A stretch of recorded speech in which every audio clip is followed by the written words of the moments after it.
মাননীয় মুখ্যমন্ত্রী হেমন্ত বিশ্ব শর্মা মহাশয় আমারে শীতলপাটির শিল্পী হিসাবে আমারে আসাম গৌরব সম্মান।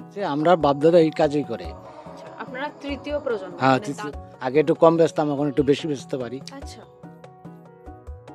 জীৱনত একেটা সন্মান কিমান ডাঙৰ পৰিৱৰ্তনৰ দুৱাৰ খুলিব পাৰে তাৰ জীৱন্ত উদাহৰণ হৈছে কাছাৰ জিলাৰ চিবিটাবিচিয়া গাঁৱৰ হস্তশিল্পী নিৰ্মল দে।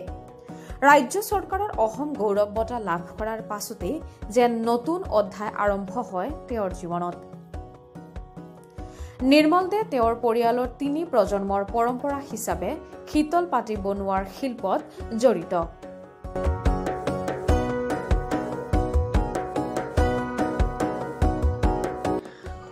(২০২৪) চনত অসম চৰকাৰৰ সৰ্বোচ্চ অসামৰিক সন্মানে ভূষিত হৈছিল কাছাৰ জিলাৰ নিৰ্মল দে আৰু অসম গৌৰৱ সন্মানেৰে তেওঁক সন্মানিত কৰা হৈছিল।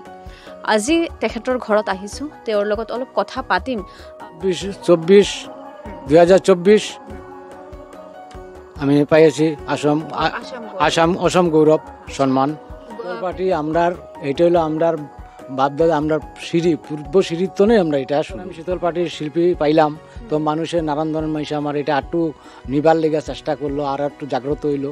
আগে একটু কম বেচতাম, এখন একটু বেশি বেচতে পারি। আচ্ছা, আগে আপনি কিরকম বিক্রি করতেন? আগে বেচতাম মানে যেমন বছরে 50,000 60,000, এখন বছরে লাখ টাকার মতন বেচা যায়।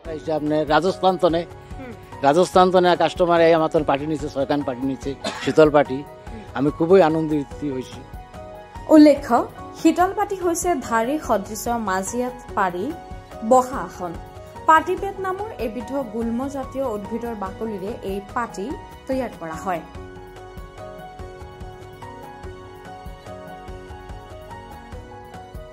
(২০২৪) চনত অসমৰ তৃতীয় সৰ্বোচ্চ অসামৰিক বঁটা অসম গৌৰৱ লাভ কৰে নিৰ্মল দে। এই স্বীকৃতি লাভৰ পিছত তেওঁ যেন আলোচনাৰ কেন্দ্ৰবিন্দু হৈ পৰে। তেওঁৰ শিল্পক লৈ উদ্যম বাঢ়ি যায়, চাহিদা হঠাতেই বৃদ্ধি পায়। ৰাজস্থানৰ দৰে দূৰ দূৰান্তৰ পৰা ব্যৱসায়ীসকলে তেওঁৰ তৈয়াৰ কৰা শীতল পাটি কিনিবলৈ চিবিটাবিচিয়ালৈ আহিবলৈ ধৰে। আগতকৈ দ্বিগুণ উপাৰ্জন কৰে নিৰ্মল দে। বৰ্তমান তেওঁৰ বছৰেকীয়া উপাৰ্জন লাখ লাখ টকা।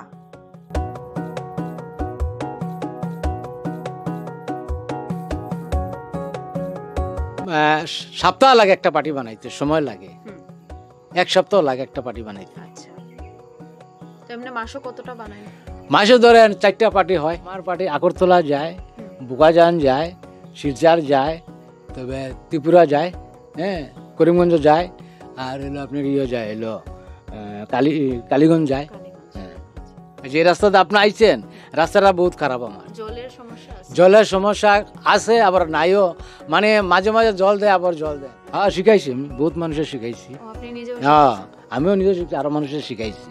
শীতল পাটি শিল্পী নিৰ্মল দে। আৰু তেওঁ এটা গুৰুত্বপূৰ্ণ কথা কৈছে, বহুতেই সোধে যে বিভিন্ন পুৰস্কাৰ পালে আপোনাৰ জীৱনৰ কি পৰিৱৰ্তন আহে। মই সেইখিনি প্ৰশ্ন সুধিছিলোঁ আৰু তেওঁৰ এটাই উত্তৰ হৈছে জীৱনত তেওঁ আগবাঢ়ি গৈছে।